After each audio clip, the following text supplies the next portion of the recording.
آپ کو بتائیں کہ عام انتخابات میں الیکٹرانک ووٹنگ مشین کے استعمال کا معاملہ ہے۔ وزیر اعظم عمران خان کا خط اپوزیشن لیڈر شہباز شریف کو موصول ہو گیا ہے۔ ذرائع نون لیگ یہ کنفرم کر رہے ہیں۔ خط میں الیکٹرانک ووٹنگ پر مشاورت کے لیے نون لیگ سے نام مانگ لیے گئے ہیں۔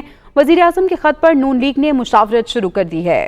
مزید تفصیلات جان لیتے ہیں، یاسر ملک ہمارے ساتھ موجود ہیں۔ یاسر ملک، بتائیے گا نون لیگ کی جانب سے کون سے نام بھجوائے جانے کا امکان ہے؟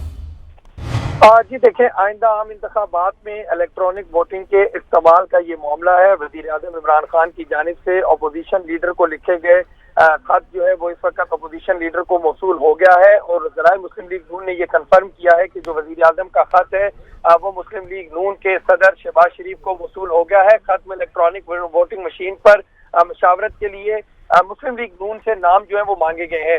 وزیر اعظم کے خط پر نون لیگ نے مشاورت کا آغاز بھی کر دیا ہے، اور الیکٹرانک ووٹنگ میں نام دینے یا نہ دینے کا حتمی فیصلہ جو ہے وہ پارٹی قائد کریں گے۔ اس کے ساتھ ساتھ پارٹی قائد کی اجازت کے بعد ہی جو 3 نام ابھی تک سامنے آئے ہیں ان کی منظوری بھی لی جائے گی، جن میں شاہد خاقان عباسی ہے، احسن اقبال ہے اور رانا ثناء اللہ ہے۔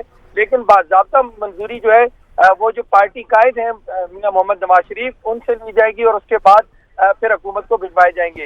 اس کے ساتھ ساتھ جو مسلم لیگ نون کے دیگر سینئر ارکان ہیں انہوں نے یہ کہا ہے کہ الیکٹرانک ووٹنگ مشینوں کے اوپر جو الیکشن کمیشن کے ارکان ہیں ان سے بھی بات کی جانی چاہیے، اور اس کے ساتھ انہوں نے یہ بھی کہا کہ تمام تر جو الیکشن کمیشن کے ارکان ہیں اور مسلم لیگ نون کے جو سینئر دیگر ارکان ہیں ان کو آن بورڈ لے کر اس کے اوپر فیصلہ کیا جانا چاہیے۔